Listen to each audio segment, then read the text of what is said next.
Seb the Swallow by Lois Mihangel Adams. This is Seb the Swallow.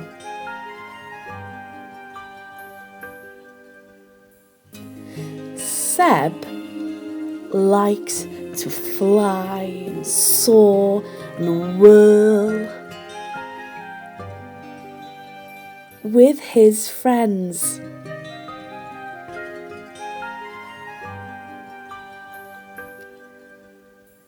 He talked with his neighbours,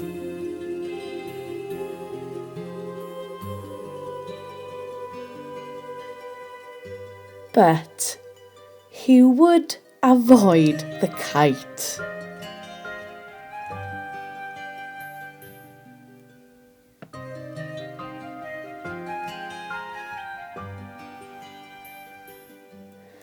Seb loves to build his nest because his family lives there.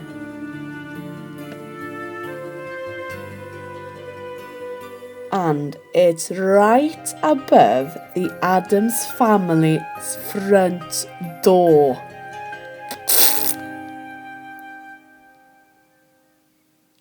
The end. Thank you for listening.